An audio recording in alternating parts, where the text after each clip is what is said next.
have a confession. I love crappy romantic comedies. Yeah, yeah, it's a cliché. I can't help it. I love them.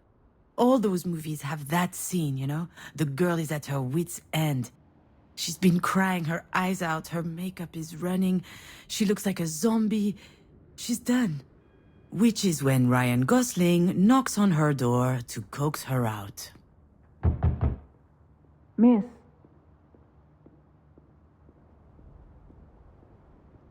Ah, shit.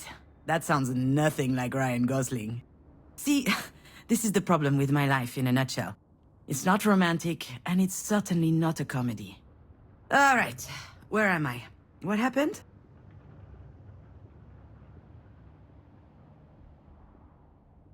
I felt woozy, and then really, really hot. And I guess that I fainted?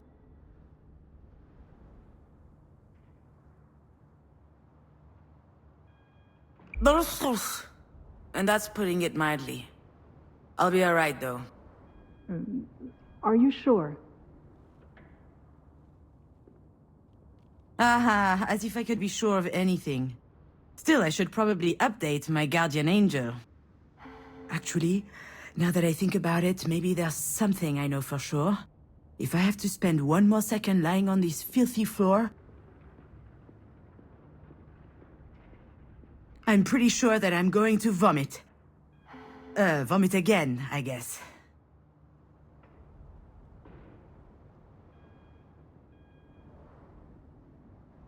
I'm just a little nauseous, is all.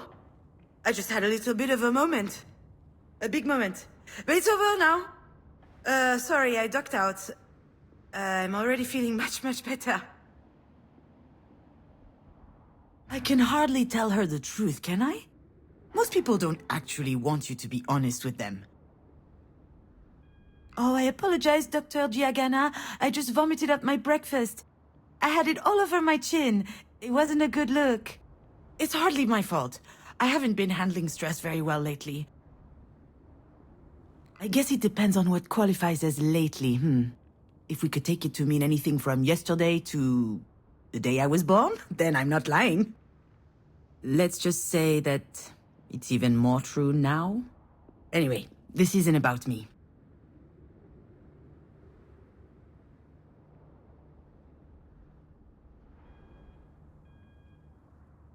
I'll be out in just a second. Those weren't here before. Do you think they have any idea where they are? I'm sure this comes as a shock, but it is crucial that you understand the situation. Your mom had a brain aneurysm. Do you know what that means? Mom. Funny. I could never get myself to call her Mom. She's always been Marie to me. As I understand it, it's a weakened artery wall? Correct.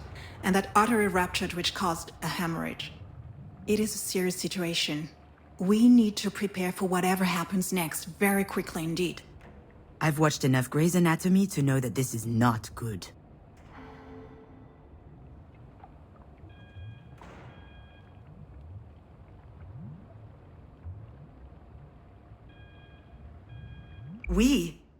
I don't know anything about medicine. I work in administration. It's mostly paperwork. I am not going to tell her that I'm a failed screenwriter.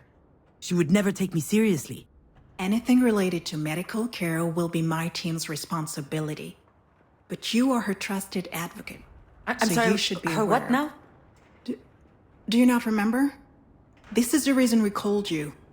We have your name and your number, which means that you signed the release. I have no idea what she's talking about. And since she's not able to express her will, it falls to you to speak on her behalf. But I presume you discussed that when you went through the process. So you must know that there are a number of options to consider. I don't believe it! She put my name on the form without asking me. She must have forged my signature.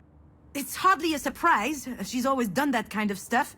But I'm not making any important decisions. I've had my share of this kind of responsibility, and it didn't turn out well. However, my dear mother doesn't seem to understand. Of course, Jan will have her say, and if we disagree, all hell will break loose. pitting us against one another at a time like this. That's exactly what my mother would do. I feel trapped, like a fish in a barrel. Oh, come to think of it, I would love that. A 30-second memory, and not a care in the world. Fear me, sharks, for I am the terror of the oceans. That reminds me of the nickname I got during swim class in middle school. Sea hag. Haters, all of them. I'm sorry, Miss Fortin? Demange. I went back to my maiden name. I'm sorry, that wasn't in your file. Listen, I understand that this is all very sudden, but we don't have a lot of time. We need to focus. We do indeed.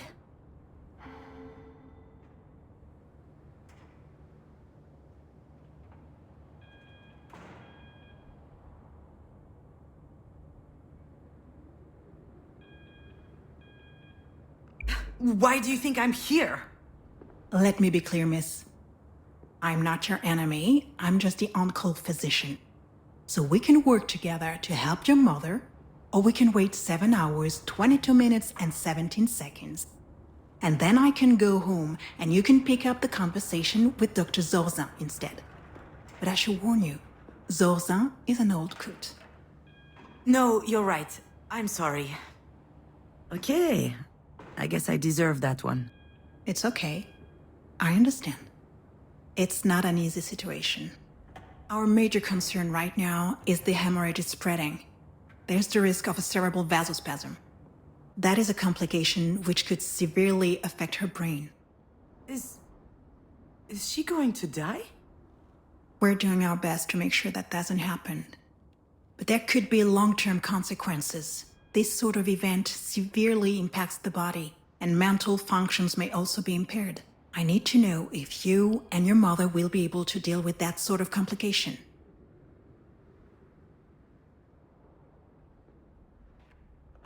No, it can't be. Holy fucking shit. I'm not ready for this.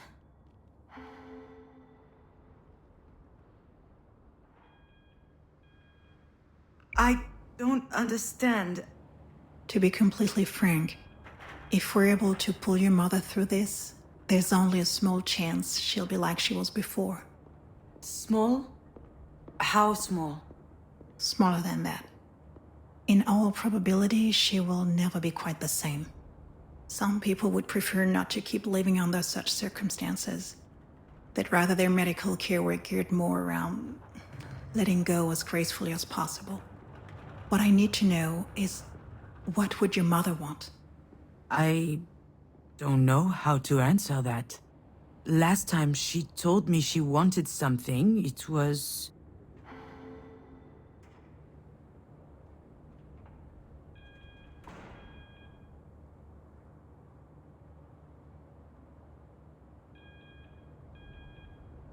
to be in MoMA. Excuse me? MoMA? The museum in New York. Miss Demange, Wait, your mother's that Marie Demange? The artist? Ah, there it is. Works every time. Once people figure out who Marie is, snap! Their whole demeanor changes. They feel like they know her somehow. Of course, they're completely wrong. Oh, she takes them in with her dog and pony show, but there's a world of difference between who she is in public and in private. And if this doctor knew Marie, the real her, she would realize how ridiculous her question is.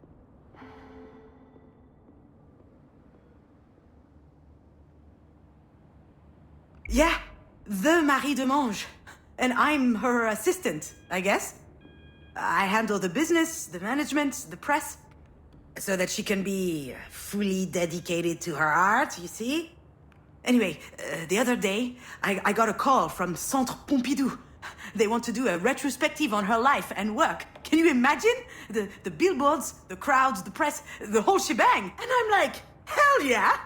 I hop into my car, I rush over to tell her, I run into the workshop, yelling, and you know what she said?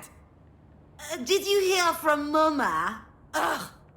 Someone had told her they were considering her Self-Portrait 8, a canvas from her latest series. A whole exhibit in Paris, on the other hand, she didn't care. So, that's my mother. Most of the time, I don't know. I have no idea what she wants. I know what I'm asking isn't easy. I can give you a little time to think. Like that would change anything. Yeah. I suppose I need to think about it. I'm sorry, I gotta go.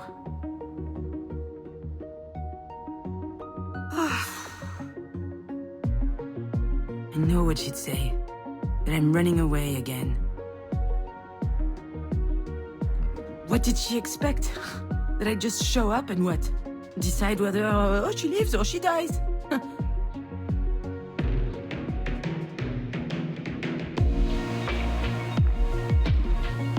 don't even know how I'm supposed to make it to the end of the day, let alone...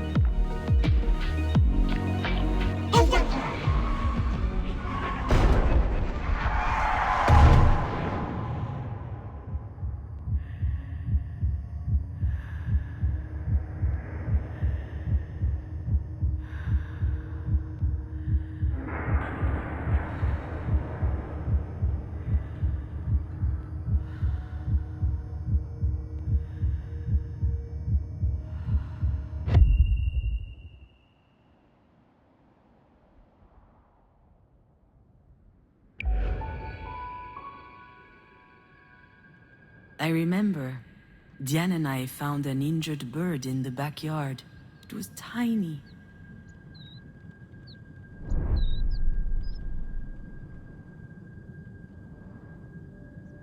I think it was around the time Marie had set up her new studio in the sunroom. Now that I think of it, that was also my first experience with death. In fact, I also had a really weird dream that night. Something about that day always seemed off. I never figured out why. And why am I thinking about this now?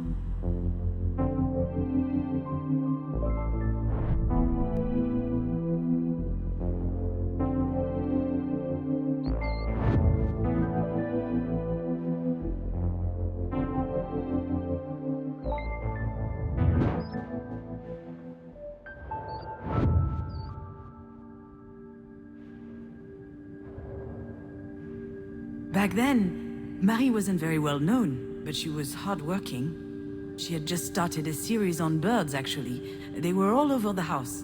She considered them a symbol. A postmodern symbol of anti-anthropic levity. Classique Marie.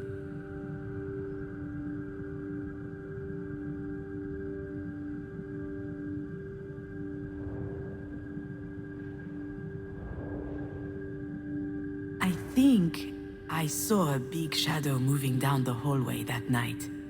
I imagined a monster bird was visiting us. For a long time, I thought it was just a strange dream.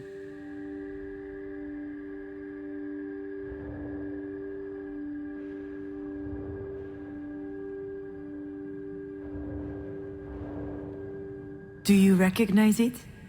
This is the mobile that Marie made me before I was born. It's exquisite and delicate. I loved it. And you did too. I think I still have it in a box somewhere.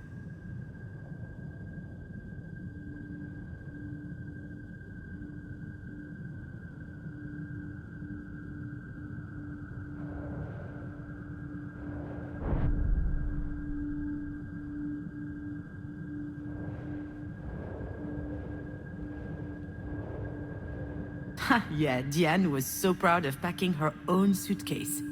Her father came to pick her up that afternoon. She spent the weekend with him and her stepsister. I was a bit jealous, but also happy to have some time with my mother, just us.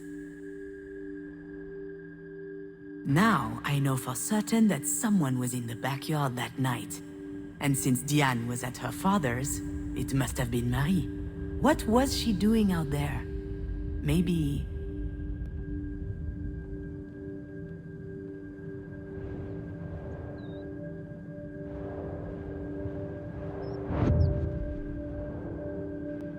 Marie was always quite passionate about birds. So I suggested we keep this one as a pet once it got better. I could already imagine it. A beautiful cage tucked in the corner of the studio. She got so mad. At the time, I didn't understand why she reacted like that. But now... Marie told us she'd take care of the bird, so we went back to playing. I never saw it again, and when I asked what happened, she said it just flew away. I was so relieved.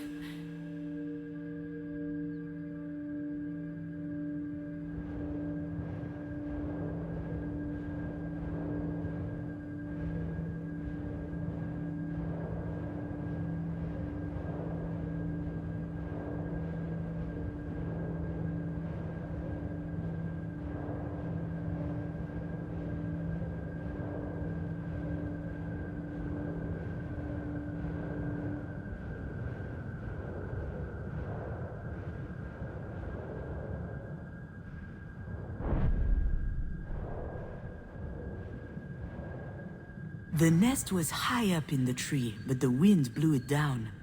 The bird was obviously young. It was a big fall. It must have been badly hurt. I didn't realize it at the time.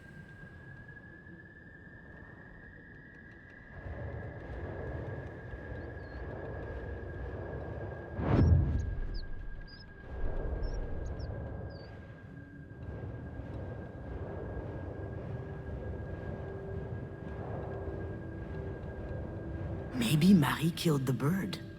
That's what she was doing out there in the middle of the night, burying it in secret. And it might sound strange, but I also understand why she did it.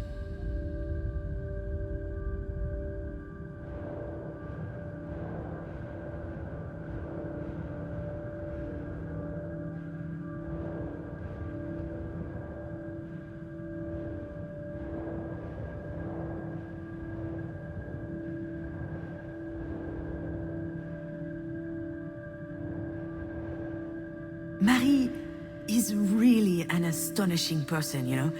She's usually hard, but also... she could be vulnerable, sometimes. She couldn't stand seeing the bird injured. She knew it would never recover. It was too weak. I remember she said, "Not being able to fly, that's no life for a bird." She thought it would be better off dead. She could have just abandoned it, let things run their course. But I don't think she did. I think she killed it with her own hands. It sounds cruel, doesn't it? But that's just Marie. That's her outlook on life. She's all or nothing.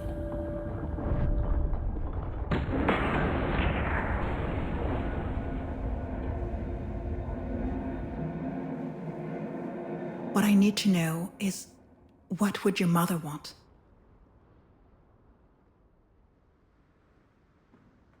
I'm not ducking out. Not this time. After all, isn't this what Marie wanted? I think... My legs are shaking. Maybe I'm having another turn. I think I need a sugary drink. Understood. Do you need anything? Well, I need more coffee. But if I drink another one, my stomach's going to declare war on the rest of me. I just can't speak on my mom's behalf. One thing's for sure, she's a radical. She's all or nothing, all the time. I understand. It's hard to contemplate the idea of living with a disability. It's not that, not at all. If we were talking about me or someone else, I would say it's gonna be fine. You adapt. People do it all the time. They have to. Life's too important. I would say that. She wouldn't. I'm not sure that answers your question. She certainly comes across as rather forthright. You don't say. I've seen her on TV a couple of times. My father loves her. She's an extraordinary artist. In her interviews, she's so impressive, fierce even. It must be quite something to be the daughter of someone so talented. I've heard this one before. That's a polite way to say, it can't be easy to have a nutcase for a mother.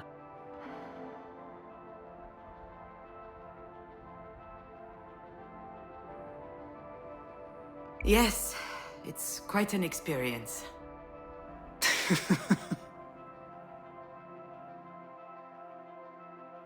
Doctor, do we know why? Why this happened? We were just having dinner last night. She was fine. There could be a lot of factors. Family history, hypertension, alcohol consumption. I did have a pretty severe hangover this Even morning. past trauma, like a historic head injury. It's hard to say right now. Ah, All right, Miss Demange, I'll give you time to think. Let's speak again in about 2 hours, if that works for you. sounds good. Can I see her? Yes, of course. Let me find out her room number.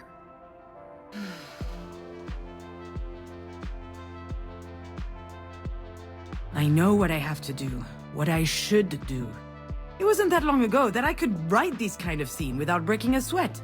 I step into the room, there'll be tubes everywhere, beeping sounds. The audience will know that it's serious. Then I start bawling my eyes out. I collapse on my mom's bed, pouring out snot from my nose. Or maybe I'll be dignified, stony-faced, standing quietly in the corner. Close up on my face, they'll see I'm suffering deep inside. A single tear rolls down my cheek.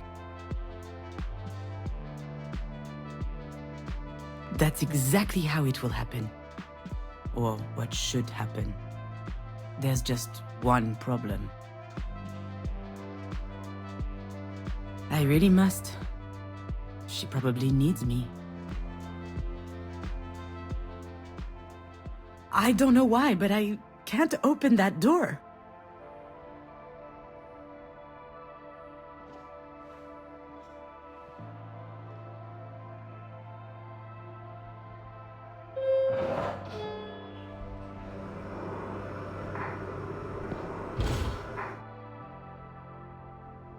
It's always stressful to share an elevator with a stranger.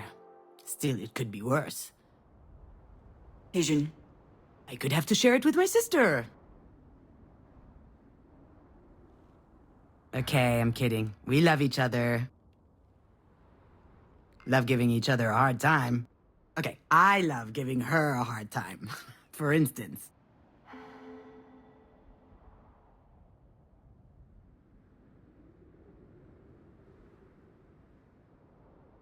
Hey, Didi-Doo.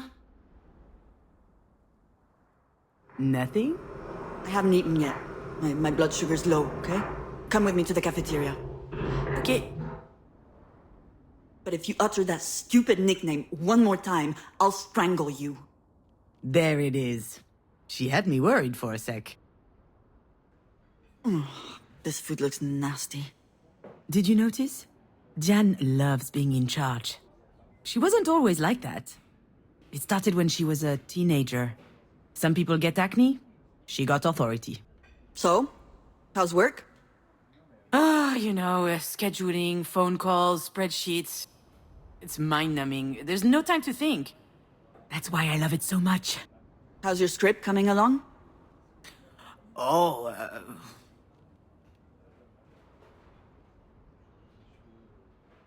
I never should have told her about it.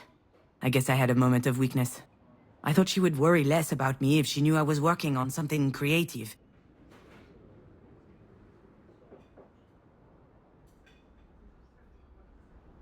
But why did I even think she was worrying about it in the first place? She doesn't seem worried now. better change the subject. And how are you?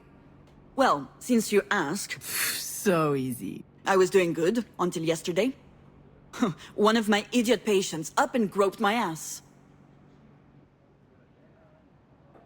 She's a physical therapist, working with professional athletes. She spends her days massaging pretty boys with 2 brain cells and 0 self-control. She's the best in her field, I've heard. All the major soccer clubs are fighting over her. Probably because she has her own story. She almost became a tennis pro at 17 years old. She was really strong. And then there was some kerfuffle, I don't know what happened, but the league didn't have her back, so she just gave it all up. I've never seen her so angry. Though today's a close second. I wonder what happened to that guy who was stupid enough to grope her.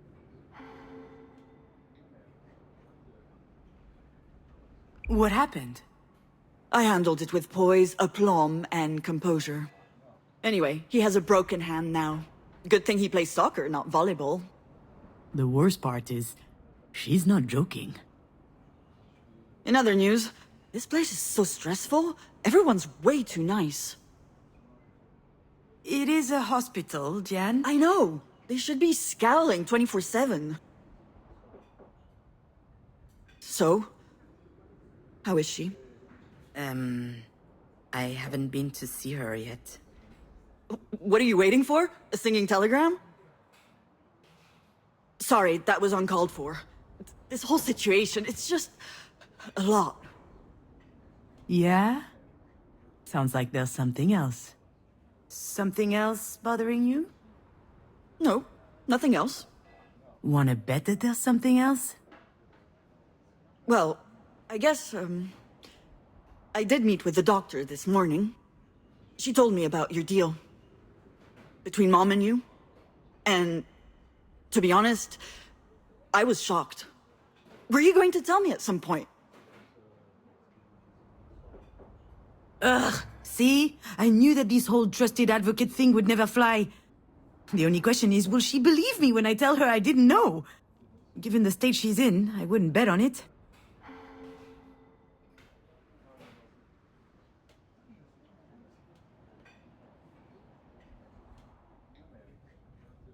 Are you bitter right now?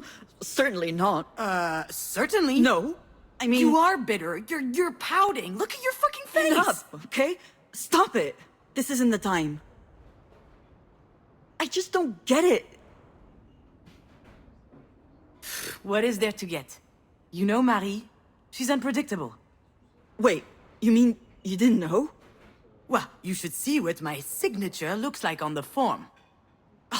She's the worst. Why would she do that? I have no idea. I guess she thought it made sense since I handled the rest of her paperwork. Unless she thought I was a perfect fit since I'm a Libra with Pisces rising or whatever. All right, but still, it's a big responsibility. And it's a bit weird to ask you, of all people, to make that decision. What am I supposed to do? Scream in the middle of the hospital cafeteria? That's not my style. Although, the way this day is going, it might become my style. You can be pretty clumsy. You can't cook a meal without setting the house on fire. Et voilà! I'm never going to live that down, am I? Depends. Have you figured out a safe way to brown-baked Alaska yet? Whatever. This isn't the time to rehash all that.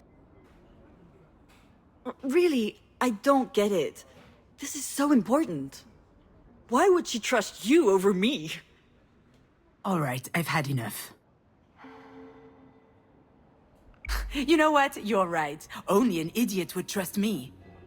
Ah, come on. Yeah, here it comes. You're the reliable one, aren't you? The one people can always count on. What are you talking about? Ugh, I'm out of here. I'd probably just trip over her ventilator or something. Wouldn't want that to happen now, would we? You're being ridiculous, you know. Please, sit down. I didn't mean to upset you. Oh, you didn't? Well, you got that wrong.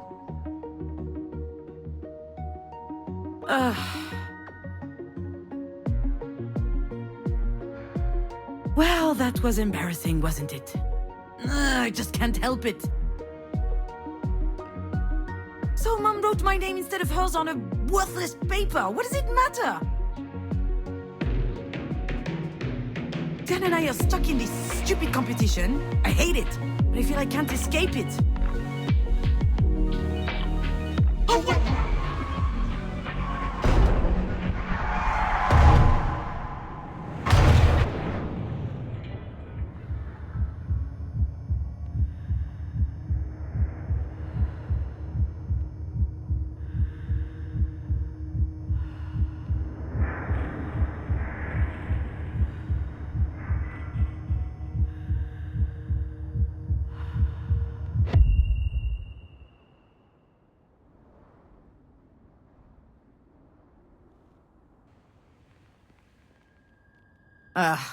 Of course I'd remember that day. My infamous 25th birthday. The day we met Diane's girlfriend.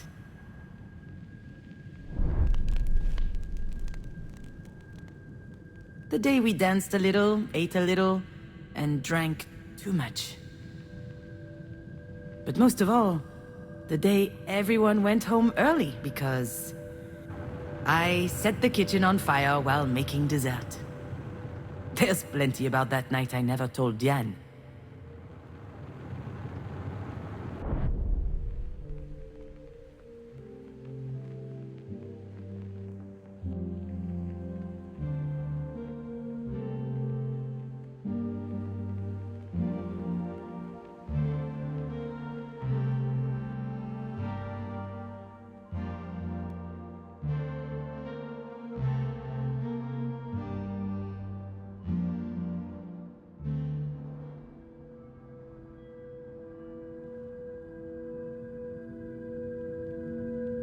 I wasn't expecting Marie to have a present for me, and yet she remembered. It was a bottle of Japanese whiskey as old as I was, 25 years of age, but as usual with Marie, things couldn't just be nice. I hope you like it because it costs me a fortune. That's what she said when she handed me the bottle. She could afford it too. She wasn't world famous yet, but her career was taking off. And with that, her taste became more and more luxurious. Me? Oh, I was light years away from all of that. I hate whiskey. I hated it then, I hate it now. That's how it works with Marie. Even when she does something for Diane and I, in the end, it's always about her.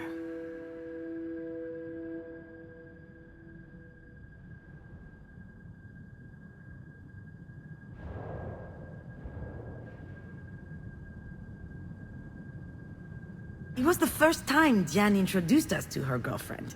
Her very first girlfriend. She didn't make a big deal of it. She didn't even tell me that she would have a guest. But I knew it was important to her. And neither Marie nor myself reacted appropriately. She rushed over to hug them both. I don't think I'd ever seen my mother so excited.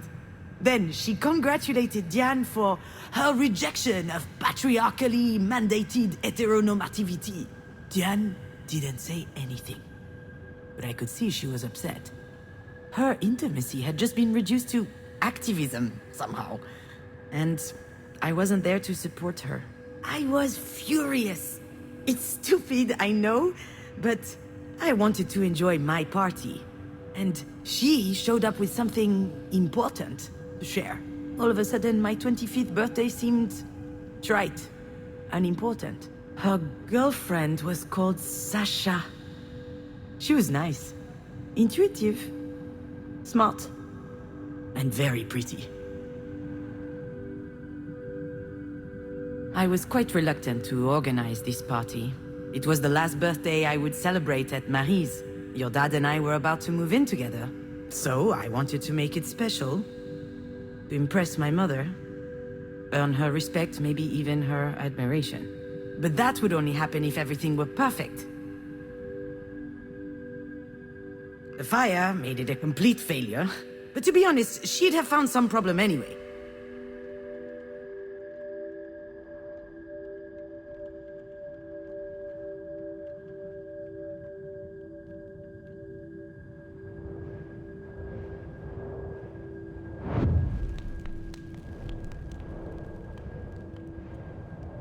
Diane always loved being the center of attention. But when she showed up with her hair cut short and dyed green, I almost didn't recognize her. 19 years strong on this earth, and she couldn't care less about people's opinions. She was amazing to me. But I wonder if she was, at least unconsciously, trying to please Marie. It worked, by the way. Marie always had a soft spot for the rebels, and contempt for the rest. I don't think it made Diane any happier, though.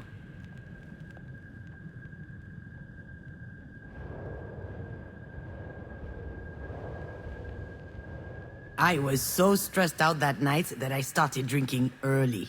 Marie loves to drink, so does Diane, and her girlfriend Sasha followed along. Long story short, we got drunk fast. All four of us. We had booze, we had cigarettes, plus the other stuff. I don't have to tell you everything. And after a while, Diane was completely out. She could barely stand.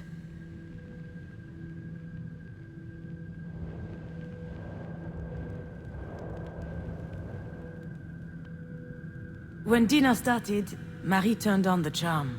She laughed loudly, talked a lot, asked all kinds of questions. She has the most unbelievable charisma when she's trying to please someone, you know? And that night, she really was trying.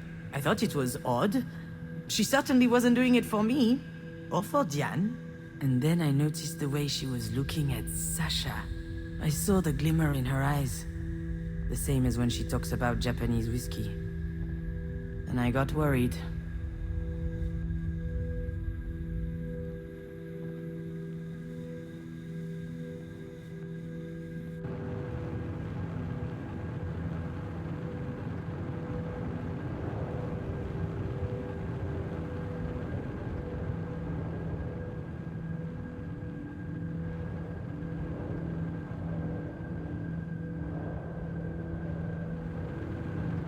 Alex called several times that night. He wanted to know how things were going. He had a hunch things would be tense, and he wanted to be my emotional hotline. I didn't answer. I wanted to fend for myself. It's why I didn't invite him in the first place. I'll admit, sometimes his support was stifling.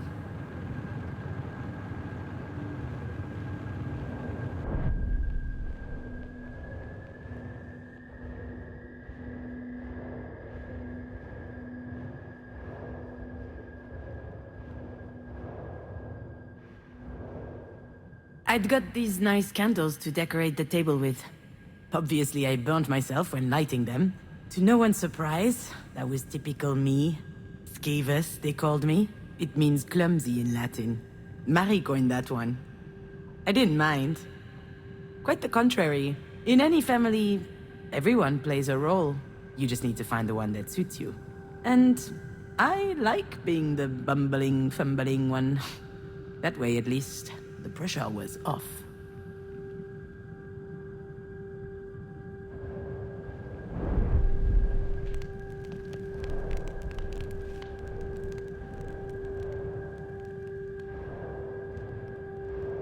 So yes, Jan and I were trapped in this ridiculous rivalry. The choir girl versus the rebel. The meek versus the indomitable. She's not allowed to show any sign of weakness. I'm never taken seriously, and we hold it against each other. But as soon as we lower our guard, we are saddled with the obvious. Marie forgot Diane's birthday once. Diane didn't say anything. She was convinced there'd be a surprise for her after dinner. But then it was time to go to bed, and she broke down, crying. I did everything I could to comfort her. So I played some music on the living room stereo, and I invited her to dance. And since then, for each of our birthdays, she and I always end up dancing. It's become more intense as we grew in Marie's shadow. We care about each other more than anyone else.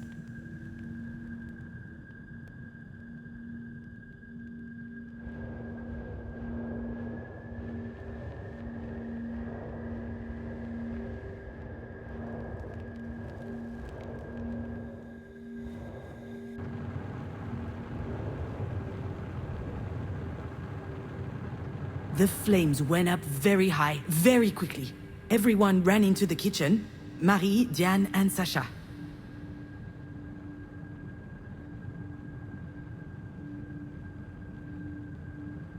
She didn't say anything. I just saw her wiping her lips as she came into the kitchen, and she looked at me funny. I said it was an accident. I was trying to brown the baked Alaska, but it got out of hand. No one questioned my version of events. The whole thing was just classic me. Alex wasn't there to defend me, and I just sucked it up. I never saw Sasha after that day. She and Diane broke up a few weeks later.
Maybe I was just drunk. Maybe I was imagining things. Maybe I was paranoid. But when Marie invited Sasha to her studio to see the paintings and more, ooh, that raised a flag. She was up to something. She was trying to seduce her. And maybe she could have. I tried to warn Diane, told her to watch out. She was too far gone. I had to do something, but I couldn't face Marie head on. I wasn't strong enough, so I improvised.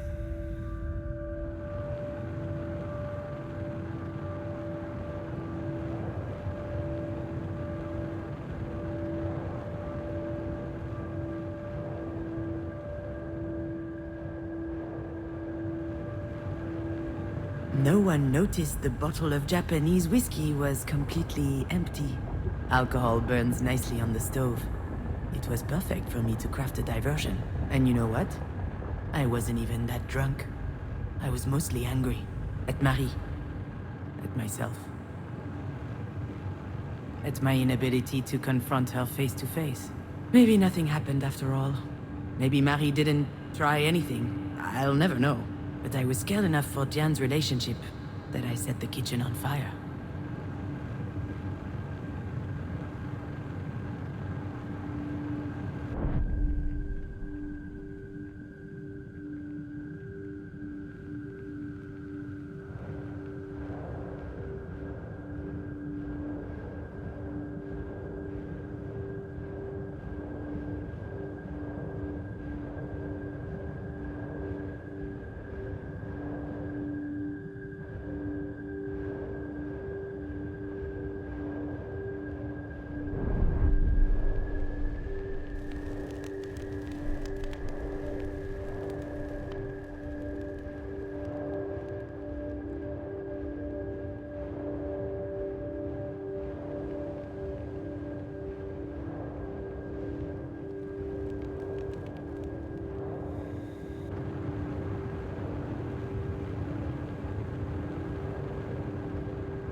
I never told Diane what happened. She still thinks I'm a bumbling idiot. I can't tell her the truth, and she wouldn't want to hear it anyway. But what I did that night, I did out of love. Marie always said that you can't trust anyone in life.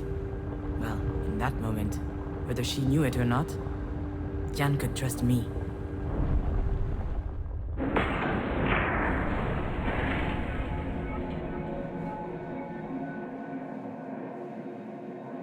Why would she trust you over me? And here we go again, trying to see who can spit the furthest. But you know what? I'm not playing this game. She needs her sister today, not a fight. You know, I get it. Get what? Why you think of me this way. The chump who keeps screwing things up. I never... I understand because that's my little routine, you know? What are you saying? What's wrong with me? I'm not about to tell her all my dirty secrets. That wouldn't be like me at all. Although I guess this is a pretty good day for confessions.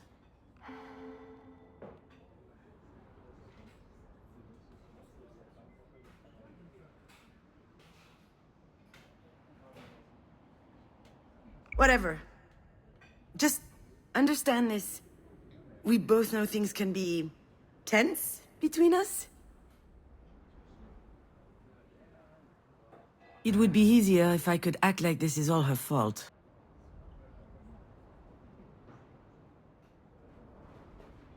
Jan's competitive spirit is unmatched. She has to be the first in everything. You can make her a little stupid sometimes. Oh, just like when she was training for tennis, or when we did hamster races. Yeah, exactly. Racing hamsters. Pretty cool, huh? We had these hamsters for a while. We won them at the village fair. Marie hated them, but we were allowed to keep them as long as they were out of her sight. And Jan always wanted to race them. Hers was really slow. It lost every race. It was an embarrassment.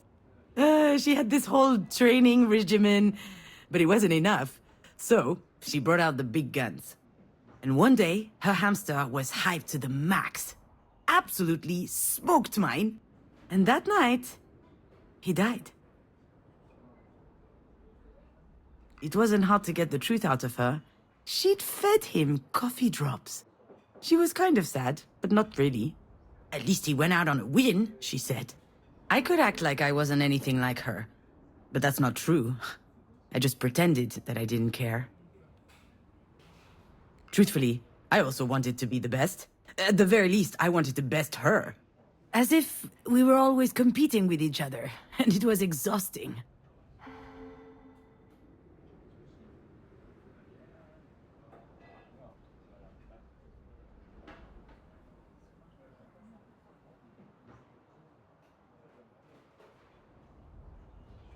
Some days it was hard.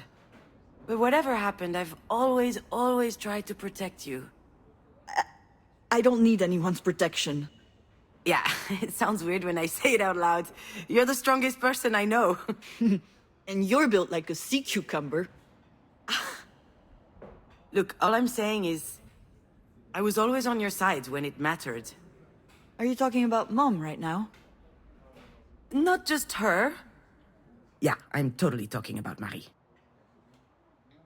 I'm talking about the fact that you're my sister, and that's special to me. And I know it's the same to you. All right, that's enough sappy stuff for one day. Let's talk about something else.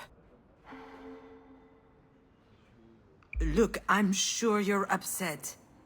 Of course I'm upset. We just found out that Mom might die.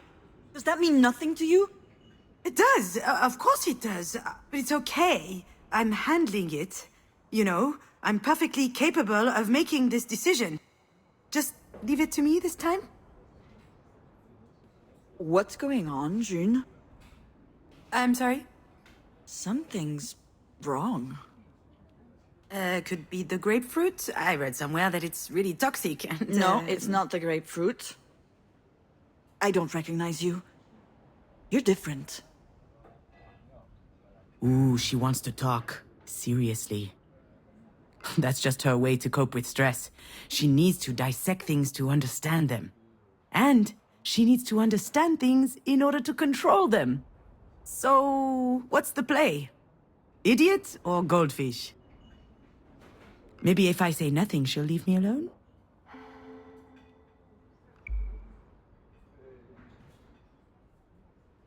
And don't pretend you can't hear me. I guess I can't get out of this one. You're acting like some kind of robot. You're all closed off. And you clearly aren't considering how I feel about all this. What's the game here? Where's the Jen I know? She's got some nerve lecturing me as though nothing happened. I'm not gonna lie, she's not entirely wrong.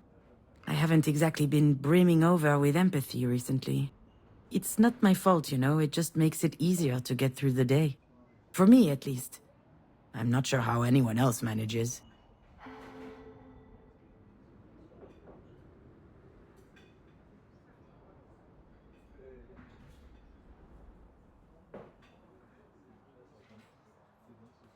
Okay, maybe I am a little bit distant, but have you thought about my situation?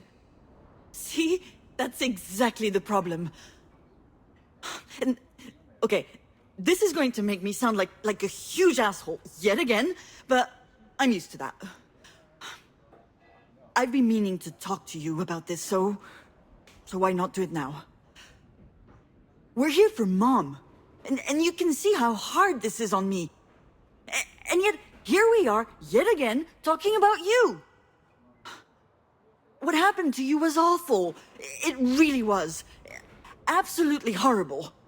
But that was 5 years ago. It can't be 5 years. It can't be 5 years. It can't be 5 years. It was only yesterday. Why the hell is she bringing this up, anyway? Where are you going with this? I don't really know. I guess I'm a little worried about you. I don't understand what goes on in your head, and that scares me. Why are you like this? Really? She's worried about me?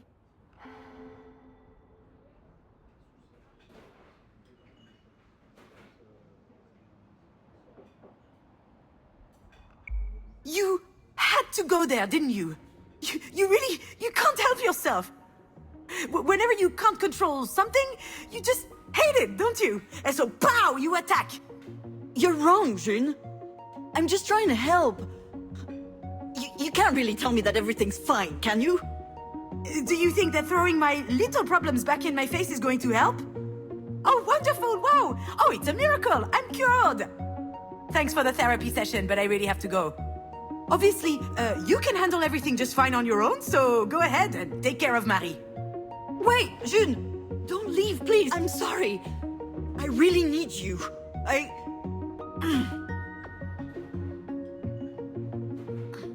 really am a dumbass. She really is a dumbass. Should I be honest? Do I have to? I just grabbed the first opportunity to put up a stink so I could get the hell out of there. Of course I'm weird. And I can see how that might freak her out.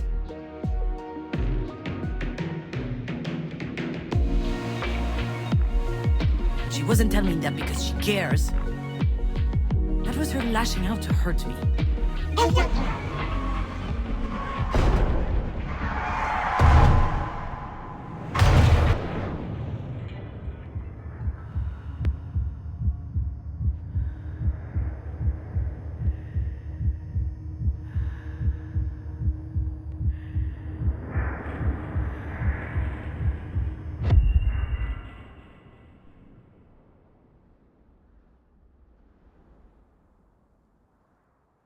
You know, Astrid, memory is weird. You suddenly remember these moments without knowing why. For instance, one day, I visited a fishery. This was a year or two ago. I was writing the script for a promotional documentary about lobsters, a freelance gig for the Agricultural Chamber of Brittany. Truly the crowning moment of my career. Although for real, I loved writing it. It felt good. Going outside, meeting people. And lobsters are fascinating animals. Shall I tell you what I remember?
Female lobsters may lay over 100,000 eggs in their lifetime.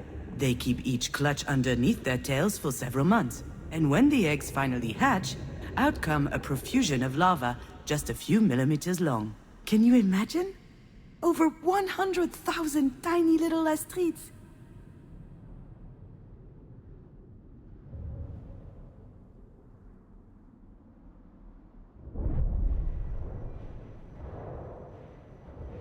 Everyone loves lobsters.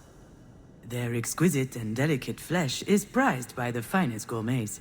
With a little garlic butter, lemon, or mayonnaise, they're delicious. They're on every great chef's menu. Lobsters are a symbol of wealth and luxury.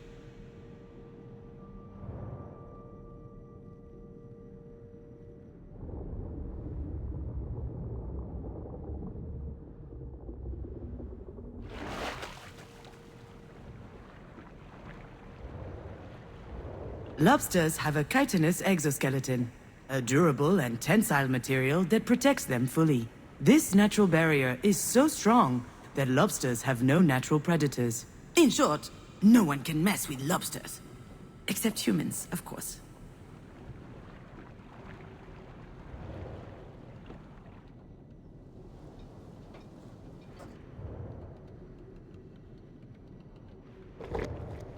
Lobsters are a mystery to science because they don't age.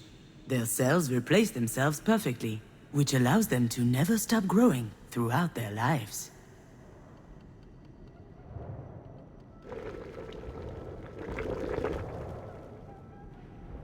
That was the official line, the one I got paid to write, but I dug deeper. You can call me a lot of things, but I'm nothing if not conscientious. I learned a lot about lobsters that the Agricultural Council wouldn't have approved of. Ugly truths we'd rather hide.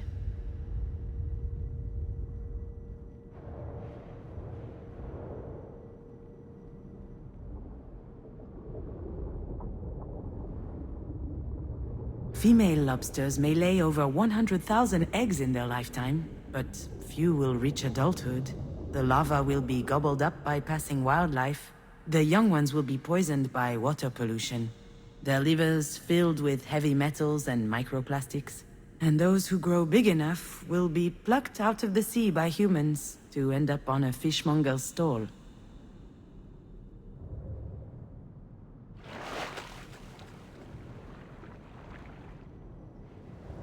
Lobsters have a chitinous exoskeleton, but sometimes they feel trapped in it, so they molt. They leave their shells behind and expose themselves. Until their skin hardens again, the world is full of predators. Carnivorous fish, other arthropods, and humans, of course.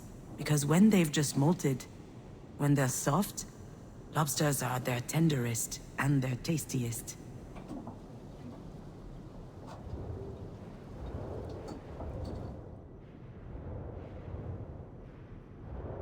Lobsters don't age, but after a while their shells do, and if they can't make a new one, their current shell will wear out. It will split. Bacteria, fungi, and other diseases might seep in through these cracks, and then the lobster will rot from the inside.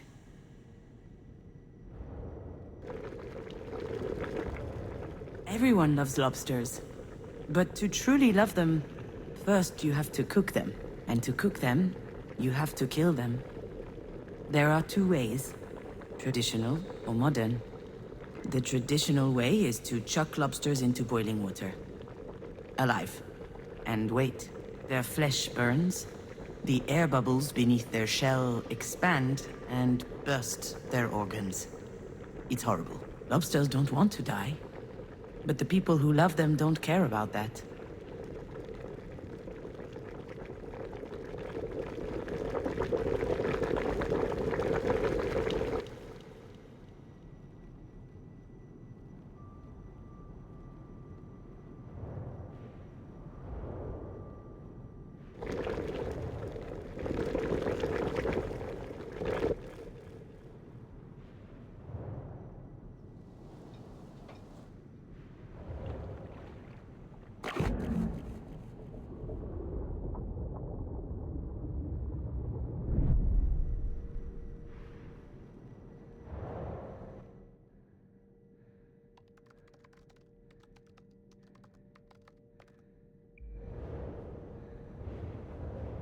All this to say, being fake?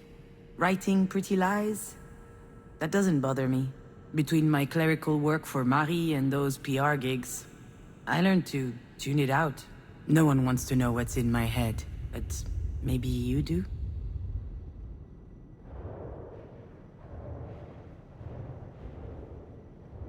Everyone loves lobsters, and that love is what's killing them.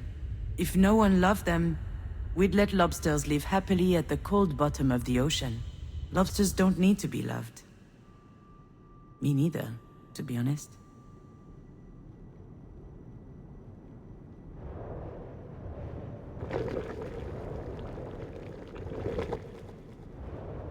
Lobsters don't age. In fact, they could never die at all. If they just stayed in their holes, they'd never get sick. They'd never get harvested or trapped. Unfortunately, lobsters grow. Maybe that's the big difference between them and me.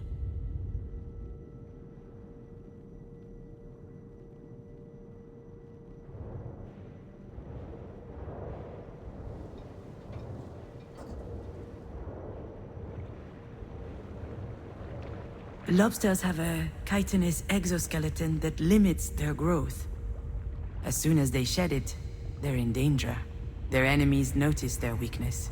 They can smell it, like sharks smell blood. If they can reach a weakened lobster, they'll devour it.